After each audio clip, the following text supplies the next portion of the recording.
Hello everyone, this is Jatin Malhotra and welcome to Malhotra hair replacement. आज हमारे साथ चेतन जी हैं। ये हमारे पास छतरपुर से आए हैं और आप इनकी हेयर लॉस कंडीशन देख सकते हैं। अगर आप फ्रंट से देखेंगे तो आपको ऐसा लगेगा नहीं कि बहुत ज़्यादा गंजापन है, लेकिन अगर मैं आपको बैक से दिखाऊं या अगर आप डेंसिटी देखेंगे तो डेंसिटी बहुत ही ज़्यादा कम हो गई है।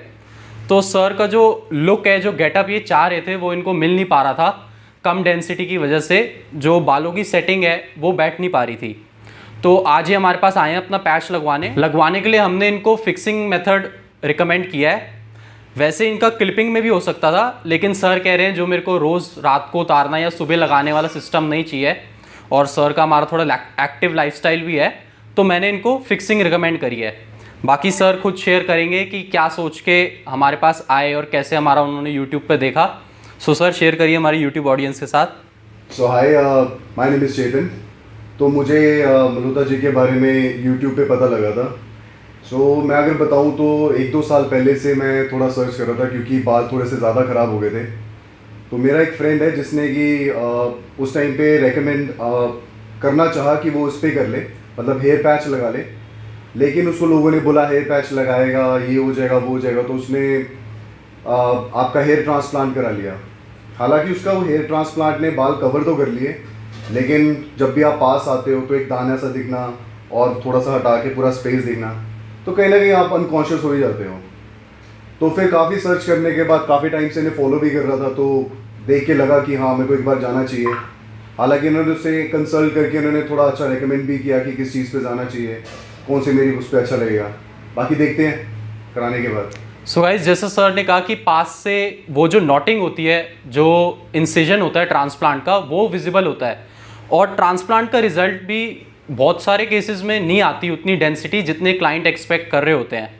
अभी आप देख सकते हैं जैसे सर की कंडीशन है, ऑलमोस्ट कुछ वैसी मिलती जुलती ही कंडीशन आती है, क्योंकि उसमें क्या होता है, ग्राफ्ट्स फैल जाते हैं।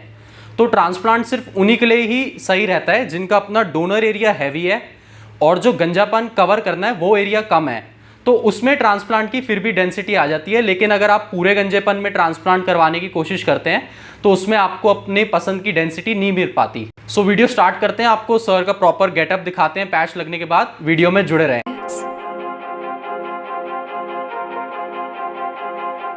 सो गाइस, आप देख सकते हैं सर के आगे हेयर लाइन में जो थोड़े से बाल हैं, हम पूरी कोशिश करेंगे कि उनमें से जितने छूट सके उतने छूट जाएं, ताकि अगर कल को सर अपना ऊपर भी करके रखते हैं बाल, तो आगे से हेयर लाइन उनकी एकदम अपनी नेचुरल लगे।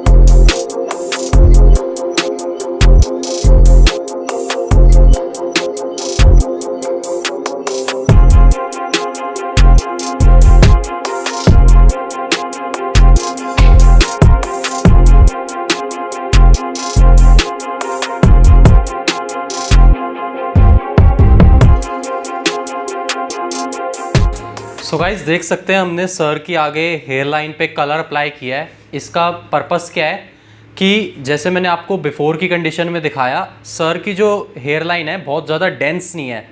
तो अगर हम कलर अप्लाई करते हैं तो उसके बाद जो वॉश करने के बाद जो लुक आएगी वो ऐसी अपीयरेंस देगा कि जो सर की हेयर लाइन है वो डेंस लगेगी।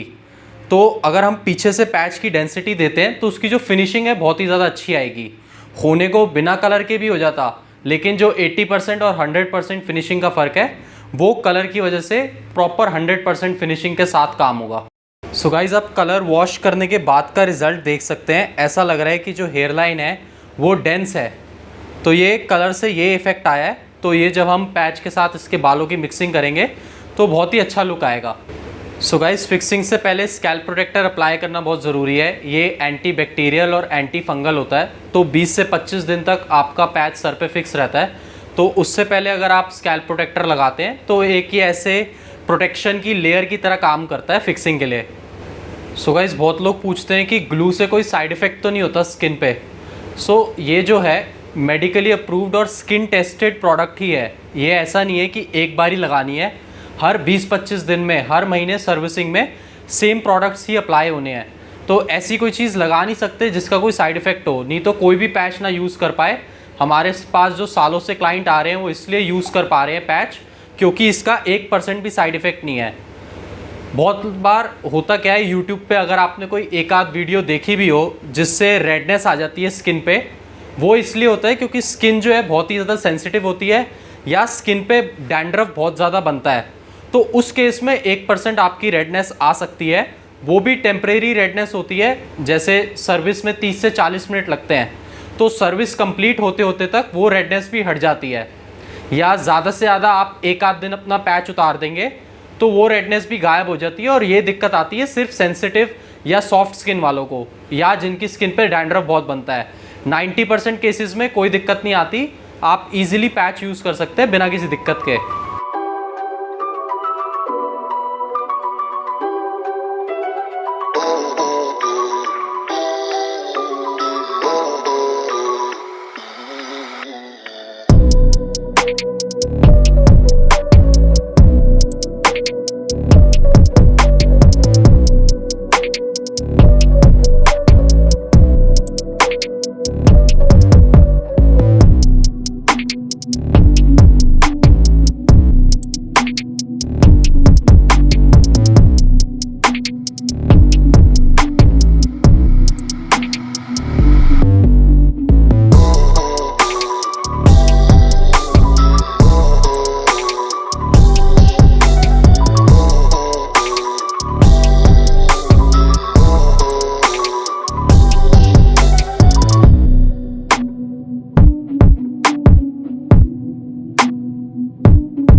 Q Tracks.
सो गाइस, चेतन जी का फाइनल रिजल्ट आप देख सकते हैं कैसा आ रहा है।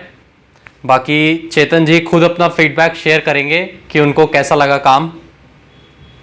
सो बहुत अमेजिंग है। मतलब अभी मैं यही देख के यही सोच रहा था कि 2-3 साल पहले मैं लगाने की जब सोच रहा था तो मैं थोड़ा डरता था कि यार इतनी अच्छी लुक नहीं आएगी, शायद नेचुरल नहीं लगेगा। बट शायद बोलने की ज़रूरत नहीं, आपको खुद देख के लग रहा होगा।